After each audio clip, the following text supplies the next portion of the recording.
All right, welcome to the show. Looks like some things have changed on this website, but looks like the intro won't be going on, but it's all good. This is the War Room with P Mac, presented by Chiefs Focus. And we here on another episode. And let me introduce the man, the myth, the legend, P Mac. What it do, man? Yo, yo, yo, welcome back, Chiefs Kingdom, man, to another episode of the War Room with P-Mac. You're back with me, P-Mac, and my co-host is aka you, the letter, not the word. Absolutely. Yeah, man. I know y'all been like, where the hell y'all been? We've been going through some personal life stuff, bro, and also we've been keeping update with the Chiefs and stuff, but most importantly, one of our very own was going through something very, bad. And our guy JP, one of the main guys of Chiefs Focus, was battling for his life. But we are proud to say that he's alive and he's well. And before you know it, you should see JP by the start of the opener to get back on Chiefs Focus doing his first intense show. But for the time being, we're back here with you guys. And I'm just so happy to be back with you guys. Been almost 2 months. And we already know we're already here in training camp as it's underway. And I think today is the first day of pads. Yes. And I know everybody got their notifications on X, especially if they get an update of what happened at camp. There are some people that already went up there. I want to shout out to my guys at the Kingdom Cast podcast, D-Mac, Chuck, CJ. Recently on Twitter, I won the little giveaway of going to camp on the first day. Unfortunately, I couldn't go because I had to deal with personal matters, especially working as I'm a self-advocate. And speaking of that, this is the 35th year anniversary today of the Americans with Disabilities Act. And it makes me proud as a Black man with autism who also worked with the organization as a two-time champion with this disability and also working as a self-advocate with my people at the Self-Advocate Coalition in Kansas. Shout out to everybody there. Later on today after this show at 2 o'clock, I got a library thing to go to. But as we're talking about this, the Chiefs, as they're going through preparations and they are prepared as they're going through training camp, the defending world champions are embarking on their quest to get back to the promised land, to reclaim their throne. We're alpha blood this year, y'all. And before the start of the season, the Chiefs had already made those preparations after finally hammering out details of new contracts for the players who have contributed to that success. Trey Smith, Karlaftis, and we will discuss that along with the storylines at camp that are similar to what you will see on HBO's Hard Knocks. On HBO, we will also talk about the impact of a potential Rashee Rice suspension as well. So let's start off with one of my favorite segments. That's news to me. Yeah, let's get in it. Yeah. The video ain't gonna work this time, bro. Okay, well, so anyway, that's news to me. Well, as you guys know, the Chiefs signed Trey Smith to a record extension to become the highest paid guard in the NFL. The Chiefs met their deadline to secure their long-term right guard. Thank God. And also, I called that right after the Super Bowl because they were not going to let Trey walk after what happened to us. Trey signed a 4-year, $94 million extension with $70 million guaranteed, which was reported by Ian Rappaport last Tuesday. This deal replaces the franchise tag. With this contract, Smith will be the highest paid guard in the NFL. The Chiefs officially confirmed the extension later on that Tuesday. He was originally tagged in February, which would have gave him a 1-year, $23.4 million tender, marking the start of the countdown to the deadline that was July 15th. And it's been met that we were 11 days past that. If no long-term agreement wasn't reached by then, he would have remained under the tag. But Trey was one of the two players receive the franchise tag this season, along with Bengals wide receiver T. Higgins and Light Higgins. Smith now has a long-term contract with the team.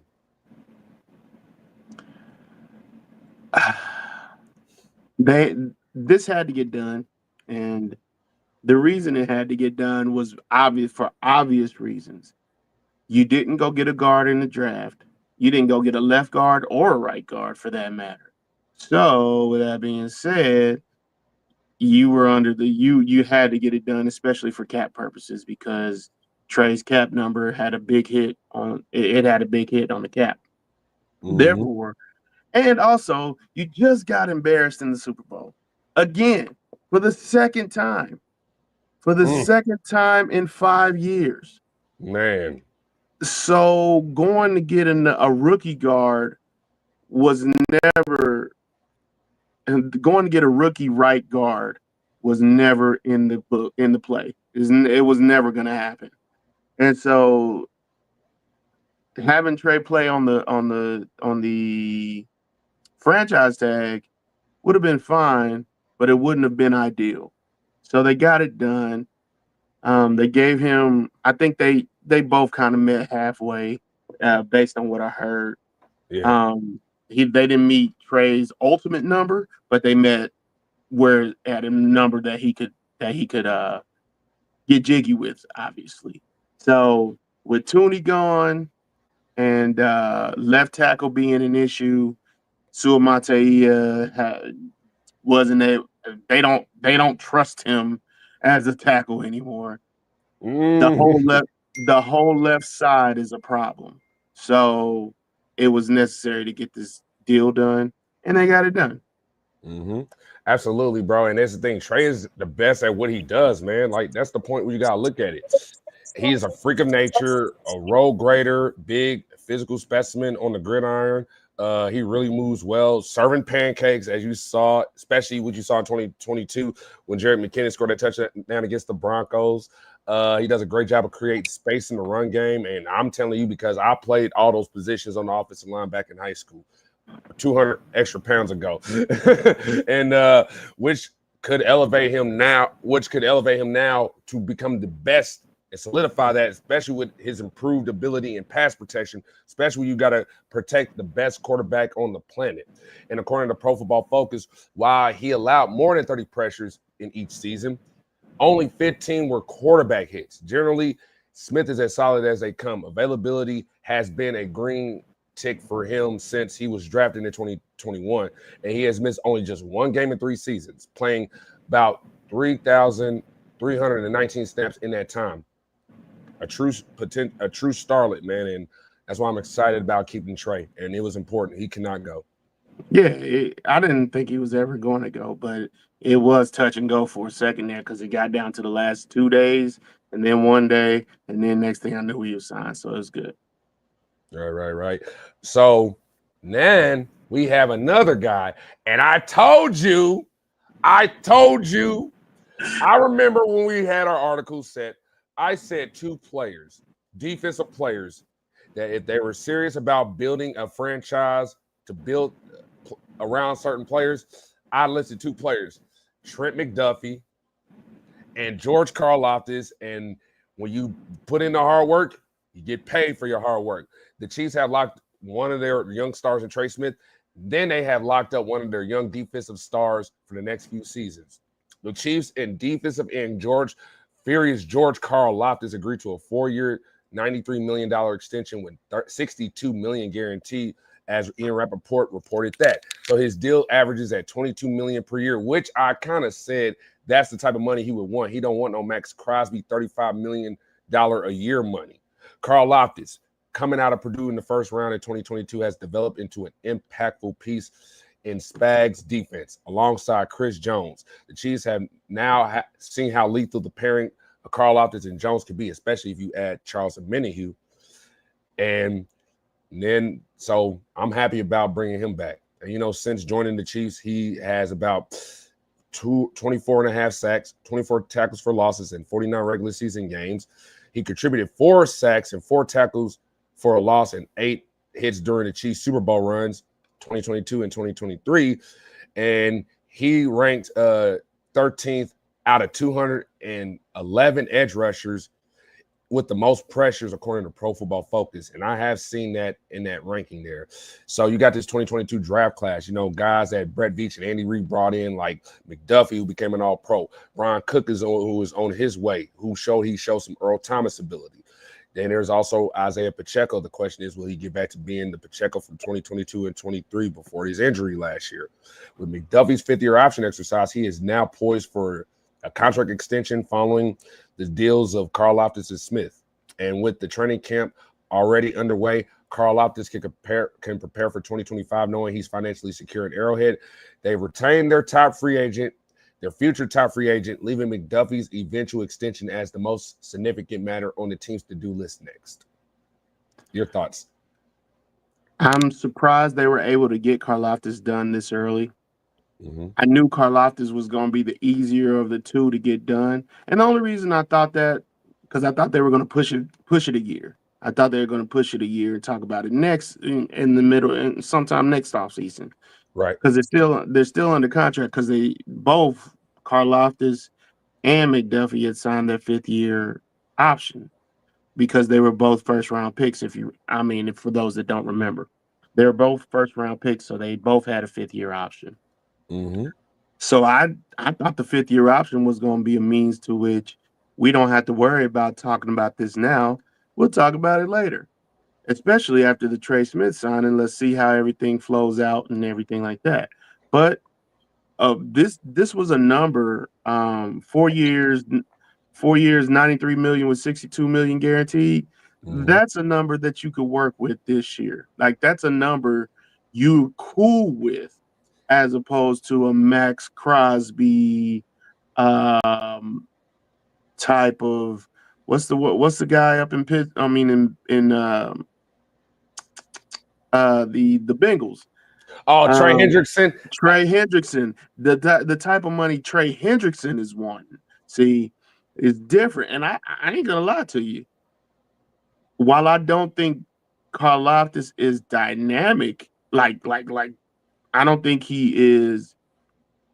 How can I say this? I think I don't know if he dictates the field so much, but Mm-hmm. he is relentless and he's good at what he does. He can play anywhere on the defensive line at any time, and he will always keep his motor running.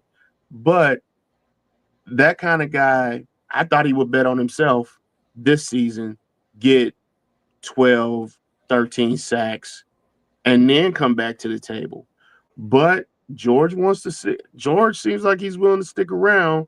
It seems like he's willing to stick around. He got 62 million.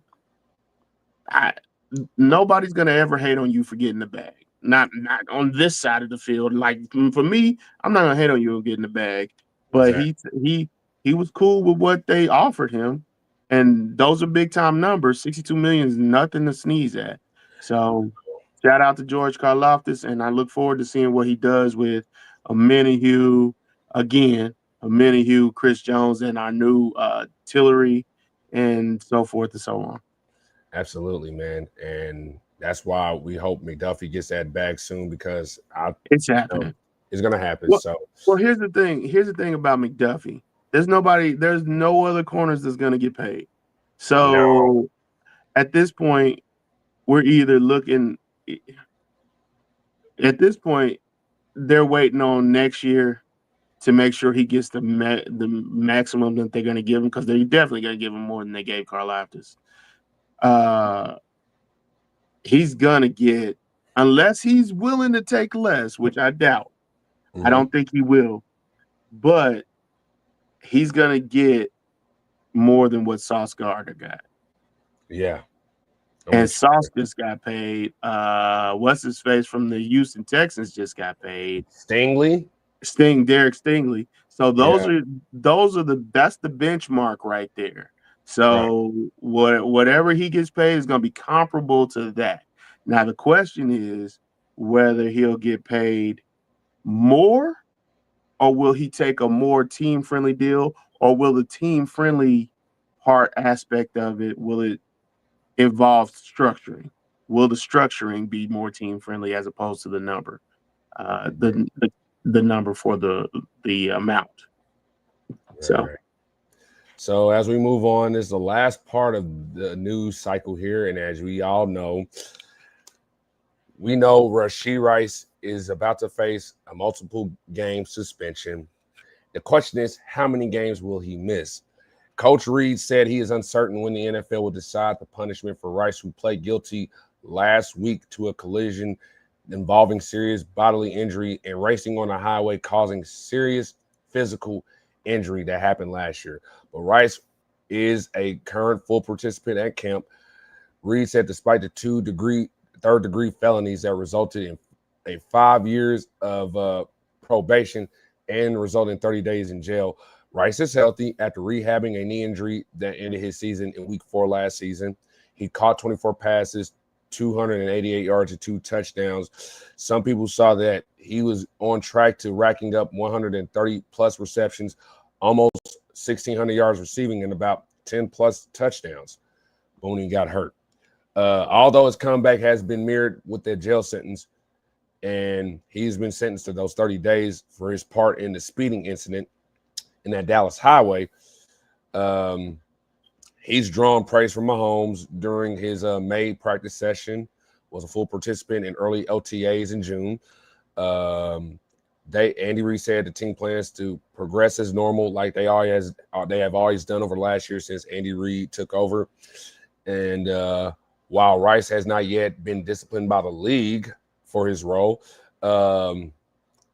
he's likely to face, as you heard from Jenna West from The Athletic, a multi-game suspension, whether that's 4 games, 6 games. The team will need Rice back on the field and fully recover to solidify their title chances. The team went from ranking number 6 in the passing game during his rookie season to number 14 without him for most of the 2024 season. I am anxious to get this situation over, done with, behind us. Yeah. The NFL needs to, and I'm saying this selfishly, obviously, but the longer we hold this out, the longer, no matter how many games it is, some say 4, some say 6, some say 8. Right. I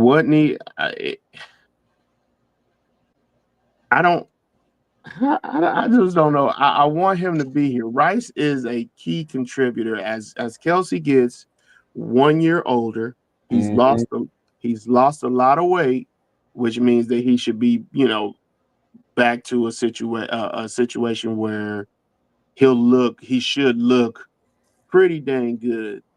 But at the end of the day, Father Time has no one gets away from Father Time. Nobody. And so having Rice as the guy to be what Kelsey was would help this offense, an offense that sputtered a lot last year. Yeah. And I worry about that this year because with all of our receivers, we could be back to what we want to be. The issue is if it's a 6-game suspension, it's a lot of games, bro. It's a lot of games. But if they get it done at the beginning of the season, he'll be back by mid to late October, and right prime position, full health. Like we talk about health, that'll get him back for him to not only test that leg, he's obviously tested. It's different when you go from training camp to actual playing in the season. Like let's make that abundantly clear for those that don't know. It's different. Mm-hmm. It's obviously different. And him being able to test that leg out and do things that he was doing and get more confidence in that leg is better for him. And then you probably start seeing him get back into his normal style of play, probably 3 games into him being back. And we're going to need that because you need to alleviate Travis Kelce. The more you can give Travis Kelce rest, the better he'll be for the later in the season. So I hope for selfish purposes that they'll be able to get this done ASAP. Absolutely. But hey, man, well, they'll take care of it because here's the thing you got to take and remember. I think with him potentially missing time, right, they can count on, Travis. And I think Travis is 35. I see him in that Antonio Gates when he was 35, 30. Even Tony Gonzalez when they were at that age, they still performed at a high level still. Even if they're not putting up 1,000 yards, they can still produce. And I still see Kelce being that 700, 800-yard guy. But then you got Xavier Worthy picking up where he left off last year. And even Hollywood, who was next to him in the locker room talking to Nate Taylor, giving him that look, I'm coming back here next year. Juju, who is insurance for Rice because he knows the scheme and he does some of the same stuff that Rashee can do better now because Juju was Rashee before Rashee Rice became the name. Then there's Noah Gray, who stepped up last year. Also, watch out for the development of rookie wide receiver Jalen Royals, who is already making strides to earn early reps with the first team offense already. If he keeps this up, he could be one of the steals of the draft, and I think he's going to be a star. I mean, Royals looks like right now to me a 30-plus catch, 400 yards, 4 touchdown type of player, and he will turn it, and he'll turn it up later in the postseason. Like, dang, he's put up monster numbers in the postseason. He's going to be a very good deep threat receiver. Let me go back to what you said about Antonio Gates and Tony Gonzalez. Right. Here's the issue. Here's why I don't compare those two, like them to Travis Kelce. Travis Kelce has played over a season worth of postseason games in recent memory. So that's more wear and tear. Like we talk about going on these road trips, like with the car, and you talk about going on road trips. But if I commute 30 minutes back and forth to my job every day, 30 miles, 30 minutes to and from my job, and then go on road trips, that's going to be more wear and tear. So who knows? But hopefully you're right. Hopefully, the tread on the tires are fine, but we got to think about it when we compare those two, that Travis Kelce has played almost more than a full season of postseason games. I think he's played more than 18 games or 17 games postseason since 2019. And Patrick Mahomes is in 2018. So we got to keep that in perspective too. But that's why you brought in guys like Jalen Royals and Brashard Smith and all those guys. Absolutely, absolutely. So now, as we head on, as we're going to close the show, there's 3 important camp storylines. After I may mention, Dave Toe mentioned one that should make this 4. As I mentioned on the last episode of the War Room, that was back in right after the draft, I did say look at the competition between Matt Araiza and the kid Eddie from USC, the punter job, because those jobs are very important because they could also be telling if the Chiefs made the right decision, especially by the end of December going into January in the postseason. As you know, camp is here. Fans know what matchups to look at because a certain position battle not only determines the coach's final choice in solidifying the roster, but it better be the right one in hopes to play for the Super Bowl going forward. The Chiefs have done that due diligence over the last few seasons or since Andy Reid has taken over in 2013. But there are camp matchups that intrigue me because these matchups not only fill a void left by players, let's say Joe Tooney at left guard, defensive lineman Tashawn Wharton's 3-tech role next to Chris Jones, for example. So with that being said, here are my 3 most intriguing Hard Knock style training camp stories for fans to watch out while they're up there in St. Joe and watch throughout the preseason.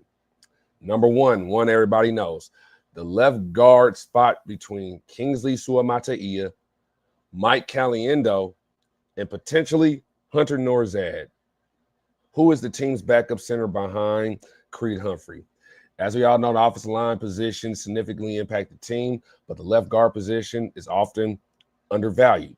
Coaches typically place their weakest blocker there. In contrast, the right guard must effectively face powerful defensive tackles one-on-one, which made Trey Smith's return very important.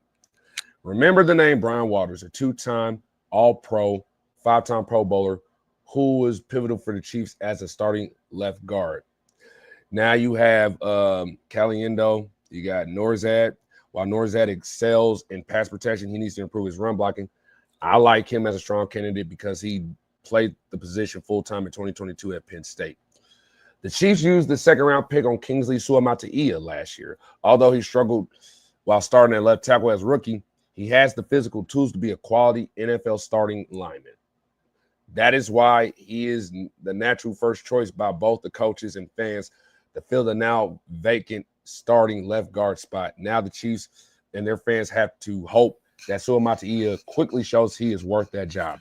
We already know that there is going to be some drop off because Tooney was that reliable, but at least Kingsley has physical upside that some say that Tooney didn't even have. He just has to show that he has the technique and recognition skills to put those tools to use.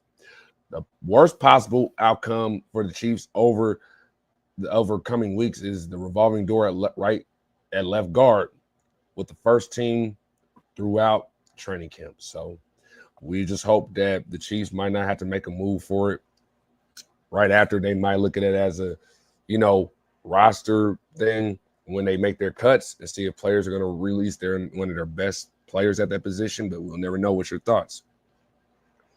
I have my trepidations. I have my trepidations when it comes to that. Kingsley looked so good in preseason, and then it came to 2 games in, and they stopped trusting him. They just didn't trust him anymore. Trey Hendrickson was tearing him up, bro. Lighting him up like a Christmas tree. It's true. And it's fine that happens because everybody fails at something. But based on what we saw at camp and what we saw in preseason, there's no way I wouldn't think that they would at least give him the opportunity to try again. So, like you said, you put him over in this spot because it's less room for error or more margin for error. Let's put it like that. And you see this with other teams too. I think the Bengals did it about 3 years ago. I can't remember what the guy's name was. I think the Bengals did it 3 years ago. I know the Eagles did it last year with Mekhi Becton. Becton was drafted with the Jets as a left tackle, and it didn't work out there. So, it's been a proven model. The question is, how does Kingsley adjust to it? It'll be fine because he's there paired with 3 guys, lockstep with 3 guys that are 2 guys that are actually some of the best at their job, top 10 at their jobs. Right. So this will help him. And then also what it also does is help if he works out here, we won't have to be piecing things together, like you said, Hunter Norzad, all those guys.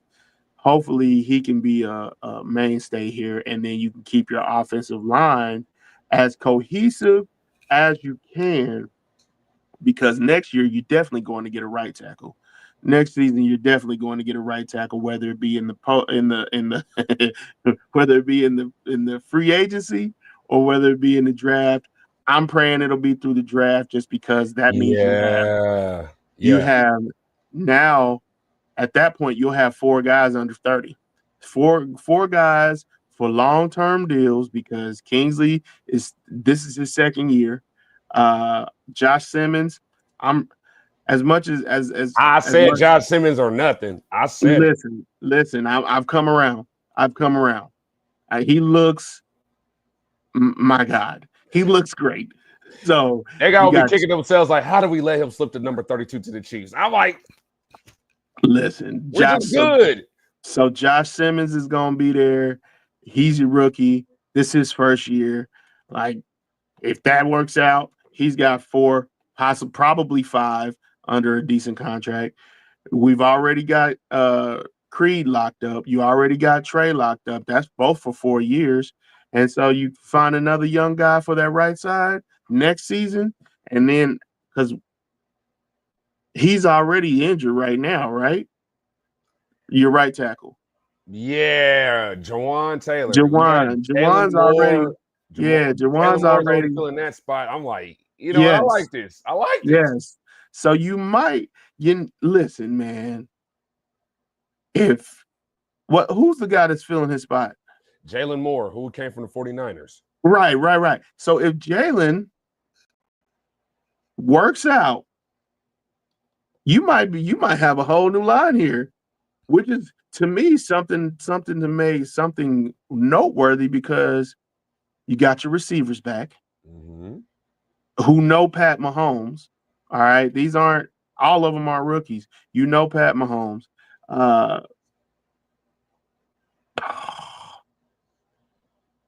What's our fast guy? We got Worthy, Hollywood Worthy. Brown.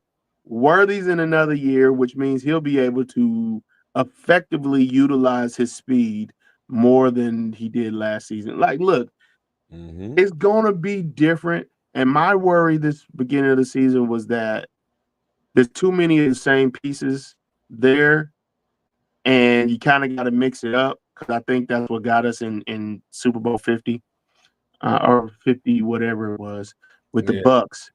I think that's what got us was that we were predictable because we had the same guys from years prior, and they were able to predict us, and I do think that's what got us in trouble this last Super Bowl.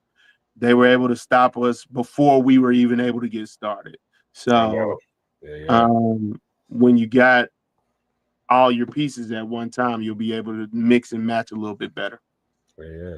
So that leads me to number 2 most important storyline battle. I think I feel like there's a battle between the number 3 tight end spot and even the number 4th spot, which is the final tight end spot, is open too. Last season, Noah Gray's performance gave hope for the Chiefs that using the 12-man, 13 personnel with him and Kelsey in it, if a player masters both blocking and route running, it increases flexibility. You can have either player block, flex them out, or run routes, create more mismatches and opportunities for the offense. The Chiefs are lucky to have them both. Now they have another talent in Jared Wiley, who in 2023 in TCU in his final year there led the FBS among tight ends with the most touchdown catches, which was 8. After suffering an injury last season, Wiley looks to pick up where he left off after a full year to recover. In case Wiley doesn't develop into the player that the Chiefs want him to be, but they value his talent, then the team will look to another name that is knocking on the door of the roster, on that roster spot, who can earn some playing time.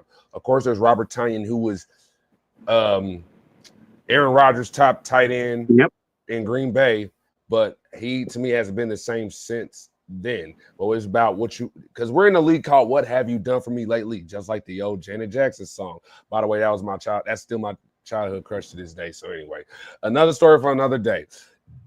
Our guy, shout out to the Chiefs concerned folks, Marcus Dash and our guy Jason Dunn, former Chiefs tight end. Our guy that we talked about, me and Jason's guy, Jake Bringstool from Clemson, to me could be that guy. He could have been a 3rd or 4th round pick. Since he's consistently open, he gets open, he understands how to work and settle in space versus zone coverage, making big plays, showcasing his athleticism after the catch, getting drunk off that yak, as Antonio Brown AB used to say. While he can improve separating from physical defenders and man coverage, his ability in zone is just very promising. And learning from Kelsey, who already mastered that throughout his career, is already having an impact on his development. And he has a chance to secure that spot against Tonyan or another undrafted rookie, Trey Watson, I think from Mississippi State. Listen, man, I love Bringstool. Like, we brought him up on the show back when we had the show with Jason Dunn. And I like Bringstool a lot. I actually think he has the length or the gait to run with like receivers and stuff. Like receivers such as Juju, especially now. But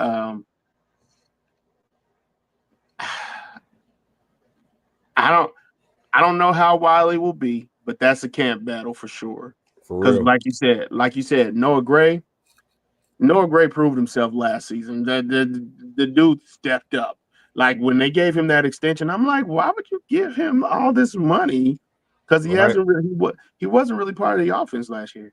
But next thing I knew, he started showing up, and I was like, okay, Chiefs, you see closer than I do. I had to admit that with that. So I hope Bringstool makes the roster, and we can figure out what we need to do with him later. But that means what? Keeping 4 tight ends on the roster? It's a lot of tight ends. Yeah. So, and then last but not least, to finish off the episode, the final camp battle that fans should look at. And of course, I missed the opportunity to talk about the Ariza and Eddie from USC battle, the punt battle, because Eddie is Ray Gunn award winner, just like Ariza was. But, you know, some people say Ariza showed some promise just to replace Tommy Townsend. There was some inconsistencies there, but we shall see. But that final camp battle is the final wide receiver spot, or do the Chiefs keep extra 2 because of Rashee Rice's situation? Remember, Rice is going to be dealing with the consequences of his actions. In the meantime, there are other players besides Worthy, Brown, Juju, and Jalen Royals that will need to step up in his presence within the receiving group. And when I talk about, you know, undrafted players, of course, I mentioned last time, Adam Thielen had a challenging journey to the NFL and who currently plays with the Panthers. From being invited to the combine to being cut from the practice squad, his hard work paid off in 2017 with the Vikings when he led the NFC with 1,200 yards receiving and earned a Pro Bowl selection. The one player that I see that similar trajectory, just like Adam Thielen, undrafted rookie from Florida, Elijah Badger. Despite the stacked room that includes Royals, Badger has the ideal build for today's NFL wide receivers. He has impressive length. He has great boundary skills. And yes, he runs a 4.6 40, but don't forget Anquan Bolton ran like a 4.7. And he was still one of the most dominant wide receivers. And also, which is what Badger shows here, great route running ability, which is what made up for the lack of speed. If you're not an expert at getting out of your routes and out of your cuts, nothing else is going to work. But he's a dark horse for the final roster spot against Sky Moore. But after what I heard yesterday, I'm excited that I don't have to put my guy on this list of being in trouble. None other than the guy that I predicted who was going to be an impactful guy to help us get to the Super Bowl against a terrible punt coverage unit by the Bills. Nico Remigio, my guy. I'm so happy that Dave said that he's the number one return specialist on the team for now. Then there's Rashard Smith, which is what I wanted to see both of those guys. And also, I want to see Xavier Worthy get an opportunity to return one, man, especially with that speed. But he's very important to the offense this year. But that's how you also make this roster. You got to show that value. And Sky Moore, I don't know, man. But I know that Badger, Moore, and Remigio, I know Remigio's not going to look back. He's going to keep going forward like he did last year, because when you make 2 impactful plays in special teams in the postseason where they counted the most, they shouldn't even talk about taking a spot or even taking a roster spot. But I feel like all these players, either if they get cut or not, they're still going to be sticking around because they're going to be vital to the Chiefs going forward with Rashee Rice's suspension. So what's your thoughts? I don't know what to think, to be honest with you. Like, I don't know. There's something about Sky Moore that Andy Reid trusts. It's something about Sky Moore that most of the coaching staff trusts, because we know that there are guys that they don't trust, and even if they're draft picks, they will let them go. I'm trying to think of the dude. We drafted him in the 3rd round. I think it was Veach's first year. Kavari Russell? Kavari Russell, yes, that's who it is, man. That dude didn't even hit training camp.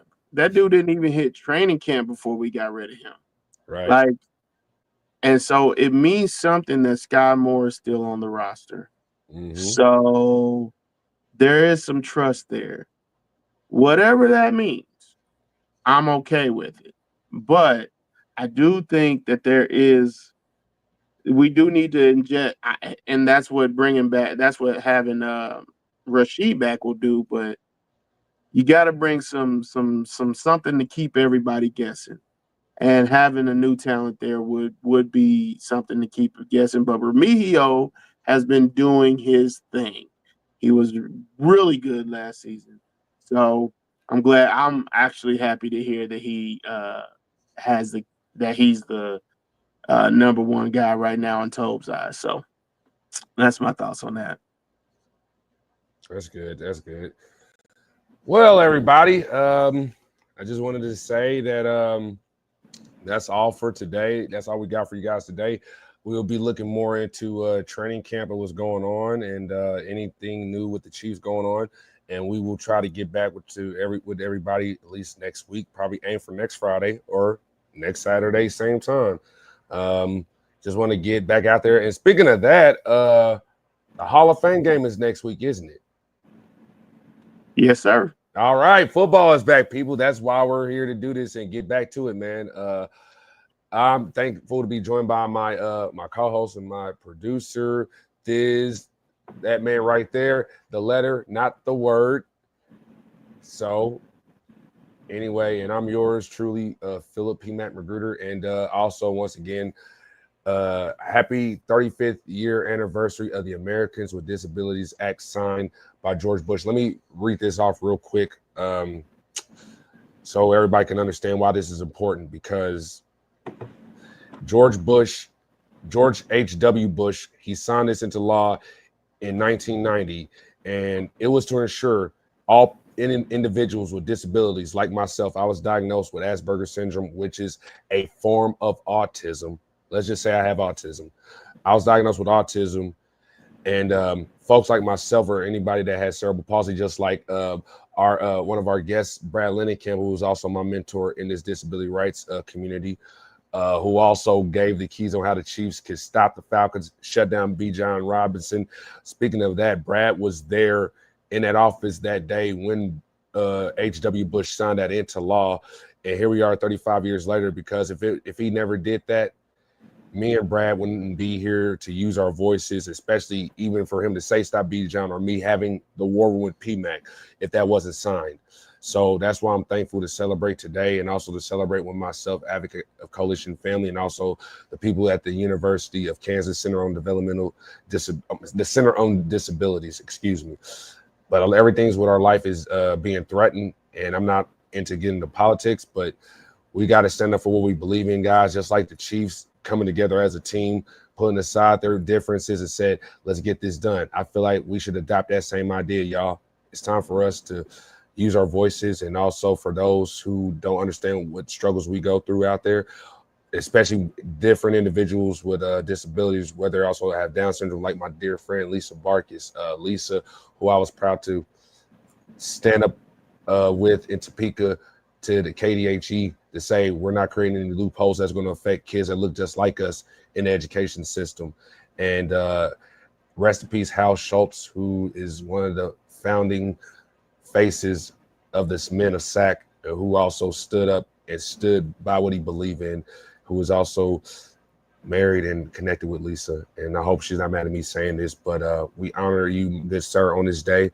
And the fight is not over. And thank you, brother Thiz, for accepting me for who I am. And to everybody out there, my Chiefs focused family, I love you all in Chiefs Kingdom.